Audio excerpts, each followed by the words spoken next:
Bonjour, bienvenue dans cette vidéo Personne extraordinaire. J'espère que tu passes une excellente journée ou une excellente soirée. Alors, cette vidéo, elle est un peu spéciale parce que j'en ai pas parlé depuis le début. Je pense que sur une ou deux vidéos, peut-être que j'en ai flirté un mot. Mais là, je parlais de la famille, ce challenge qu'il y a avec la famille et le business parce que enfin, pour moi c'est un moteur qui me permet d'aller à fond. En fait, ce qu'il faut savoir, c'est que aujourd'hui, enfin, il y a 3 mois, j'étais avec une femme qui a la drépanocytose, qui est malade. Donc du coup, il y a une vidéo là-dessus où je parle de comment j'ai géré cette maladie avec elle pour pouvoir créer des entreprises qui fassent du bon chiffre. Deux enfants, deux enfants de 8 ans, des jumeaux, donc des garçons, enfin faux jumeaux, garçons et filles. Et aujourd'hui, enfin il y a 2 mois là, et du coup, je sais pas comment j'ai fait. J'étais trop gâté et j'ai encore deux jumeaux, pareil, encore garçons et filles. Comme on dit, alhamdoulilah, Dieu merci parce que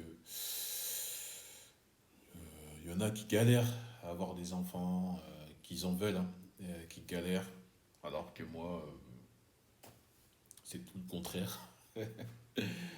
On fait les enfants par deux et là, c'est chaud, c'est chaud, c'est chaud, c'est chaud parce que il y a un nouveau challenge qui se met en place et, et là, tu te dis, ah, comment je vais faire parce que voilà, j'ai rien consolidé. Quand je dis rien consolidé, c'est voilà, j'ai des business qui tournent. Mais quand on dit consolider, c'est d'avoir investi dans l'immobilier ou dans du passif pour que ça te génère enfin, des revenus sans que tu te lèves et faire quelque chose.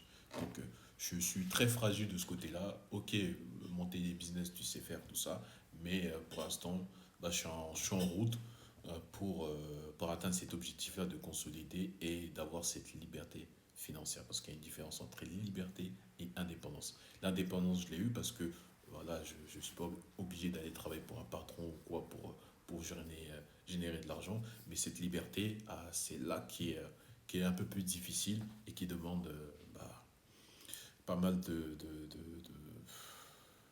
enfin, pas mal de choses, on va dire, en termes d'état d'esprit. Donc, bon, malgré tout, je suis très content d'avoir ces enfants parce que ils sont mignons comme tout et ils sont tout minuscules parce que voilà, ils sont nés prématurément et c'est un bien parce que voilà, tout le monde n'a pas cette chance-là de l'avoir. Mais nous, hommes de la maison, ça met un coup de pression supplémentaire parce que on doit subvenir à tous ces besoins-là. Et du coup, c'est pas un qui arrive, c'est deux d'un coup. Donc, tu vois, le challenge, il devient fois deux direct. Et là, je t'avoue que ça m'a mis une pression. Donc, du coup, en même temps, j'ai fait le ménage dans mes business. Sur l'administratif, je me suis dit, c'est bon, je veux plus m'en occuper parce que ça me prend la tête. Donc, du coup, même si j'en ai fait un peu, mais de manière générale, l'administratif, j'essaie de même plus y toucher parce que faut vraiment que je me concentre sur ça. Et je vais vous raconter en fait comment on a su ces, cette nouvelle d'en avoir deux. Et là, à c'était cette année, hein. En début d'année, on était à l'île de la Réunion, on vivait là-bas. Et du coup, on savait qu'elle était enceinte et qu'elle a su avec les tests. Du coup, c'était une joie énorme. Elle a sauté partout parce qu'elle voulait vraiment avoir des enfants, tu vois. Et on va voir le médecin, non, l'échographe, ouais, l'échographie, enfin bref, le truc pour voir avec un écran pour voir comment ils vont et comment ça se forme. et si ça se passe bien ou pas. Bah, du coup, c'était le premier rendez-vous. Donc c'était l'après-midi à La Réunion, je crois que c'était vers Saint-Paul, et on y va. Nous, on s'est dit, c'est bon, on a déjà deux jumeaux, là, bah, c'est bon, on aura bah, un enfant, quoi, enfin, normal, quoi. Parce que moi, personnellement, je m'attendais pas forcément à ce qu'il y ait deux, même si je me suis dit, bah, t'as quand même une forte chance parce que la première fois, ça l'a fait, bah, du coup, et vu que sa famille a beaucoup de jumeaux, bah, c'est vrai que il y avait une probabilité assez forte pour que j'en ai d'autres, mais bah, nous, voilà, c'est pas courant, enfin, c'est pas habituel d'avoir deux grossesses, deux enchaînées et en avoir deux jumeaux, tu vois. C'est assez rare. Donc, du coup, même si, voilà, moi je savais que voilà, il y avait beaucoup de chance, mais mon esprit, franchement, j'étais là, non, tranquille, on va en avoir un, t'inquiète. C'est gérable, un, parce que quand on commençait notre vie ensemble, on avait direct deux, donc on n'a pas géré un enfant.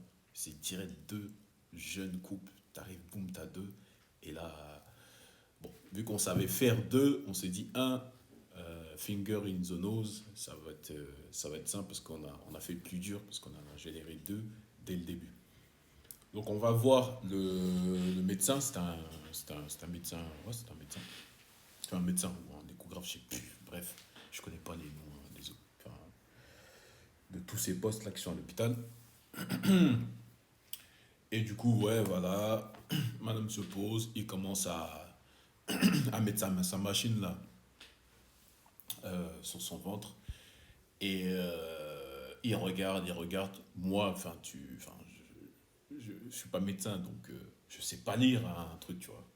J'essaie de voir des formes, tout ça, mais je sais pas ce que c'est, tu vois. Et ça se voyait pas sur l'écran, tu vois, ça se voyait pas. Et le médecin, il dit, enfin, je l'appelle médecin, parce que ça va faire plus court, ça sera plus simple pour cette vidéo. Et le médecin, il me dit, ouais, monsieur, monsieur Rafiki, vous savez quoi comme voiture? Je fais, comment ça, comment ça, je fais quoi? J'ai dit, ouais, bah, actuellement, j'ai une voiture de société et j'ai une 4 places, quoi. Je crois à l'époque, j'avais une Audi Q3 via la société. Et j'ai dit, bah oui, voilà, c'est 5 places normales, quoi. Enfin, 4, enfin, bref, 5 places. Et il me dit, bah là, bah, je pense que vous serez obligé de changer de voiture. Parce que là, j'ai fait, oh, qu'est-ce qui se passe? Comment ça? Mais qu'est-ce que tu me racontes, toi? Qu'est-ce que tu me racontes? Je vais changer de voiture. Donc ça veut dire quoi? Parce que si on en avait qu'un, bah, vu qu'on en a deux, une place, bah tu gardes la même voiture. Parce que on est quatre, et vu que voiture c'est 5 places, bah voilà, un enfant en plus, tu le mets au milieu entre les deux là, c'est fini. Mais non, quand il te dit de changer de voiture, directement, en termes de place, tu passes de 5 à la voiture 7 places directement. Parce que 6 places, je pense que ça n'existe pas. Et c'est là que j'ai compris. J'ai fait non. On s'est regardé avec madame. On fait non. C'est pas possible. Deux encore. Deux. Directement, je suis parti sur deux. Mais je pense qu'il m'aurait dit, mais en fait, non, c'est pas deux, c'est trois. Je pense que je sais pas, j'aurais fui, j'aurais pris l'avion, j'aurais fait une disparition parce que là, je sais même pas si j'aurais assumé ça parce que c'est énorme. Et là,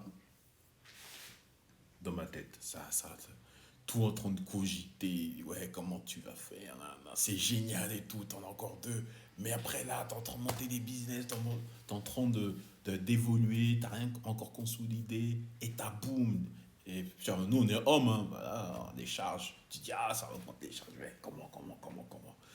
En fait, t'es mélangé avec de cette joie-là et t'es mélangé avec ces peurs qui dit, ah, est-ce que tu vas réussir à assumer euh, tout ça, tout en même temps développant ton business et investir dans des revenus passifs.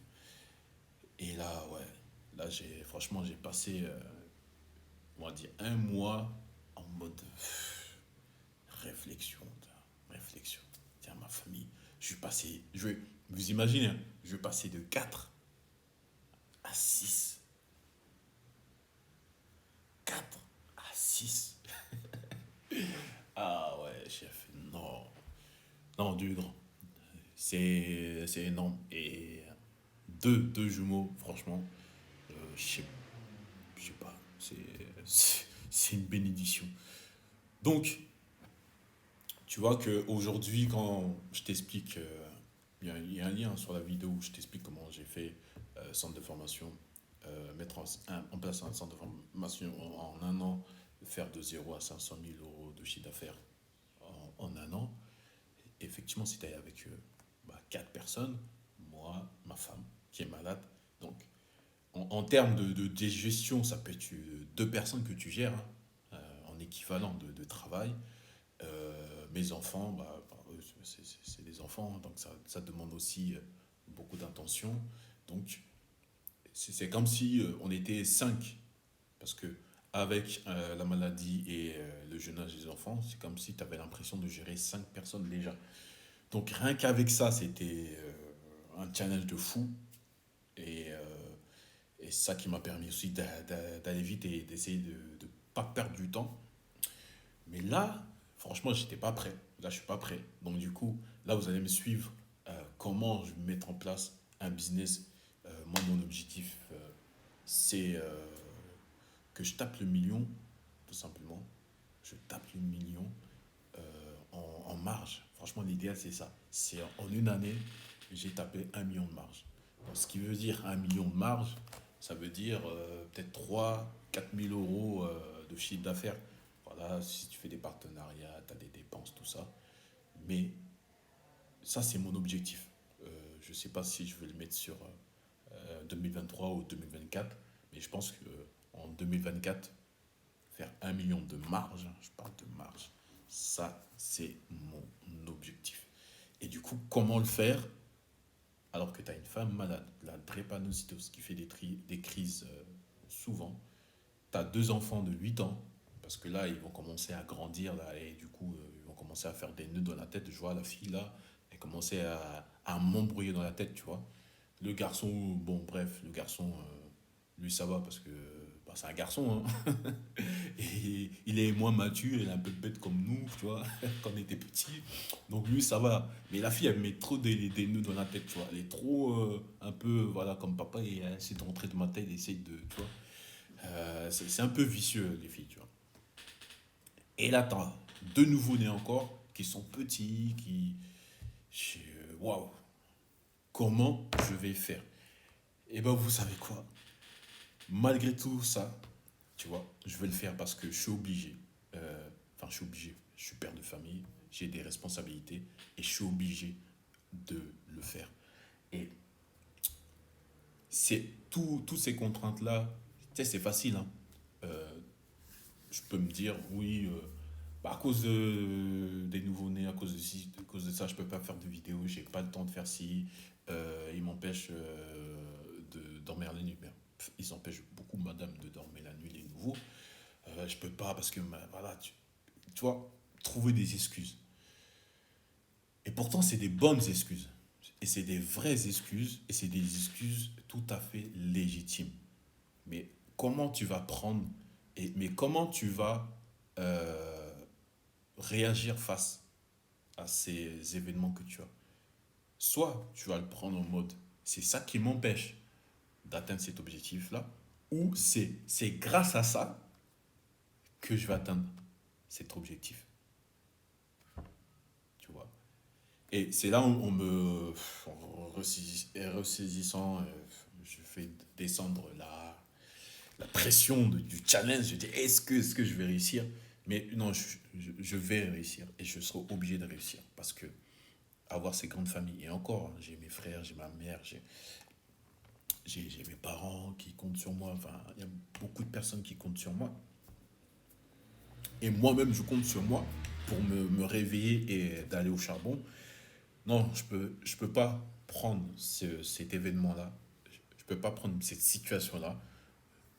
Effectivement, comme je dis bien, c'est une très bonne justificatif. Enfin, tu peux bien te justifier avec ça. Il y en a qui le font beaucoup, hein. Des fois, quand je parle exemple des mères de famille qui disaient ah, je fais le ménage, je fais ci, je fais ça. Effectivement, c'est vrai. Effectivement, ça prend du temps. Effectivement, c'est fatigant. Mais soit tu prends ça, ces excuses, pour dire, pour t'empêcher de réussir, soit tu prends ces excuses-là pour t'obliger à réussir. Point barre. Donc, mon petit Rafiki, de quel côté de l'état d'esprit tu veux être? Tu veux utiliser ces choses qui t'arrivent dans la vie pour pas réussir, pour t'empêcher de réussir? Ou tu veux les utiliser comme un moteur qui veut dire non, je vais trouver le temps. Ouais, je travaille. Non, je vais trouver le temps. Je vais travailler un peu la nuit, je vais travailler un peu plus tôt, je me réveille plus tôt. Je vais m'organiser, je vais trouver le temps pour atteindre mes objectifs. De quelle partie des entrepreneurs tu veux être? Pose-toi la question. Merci.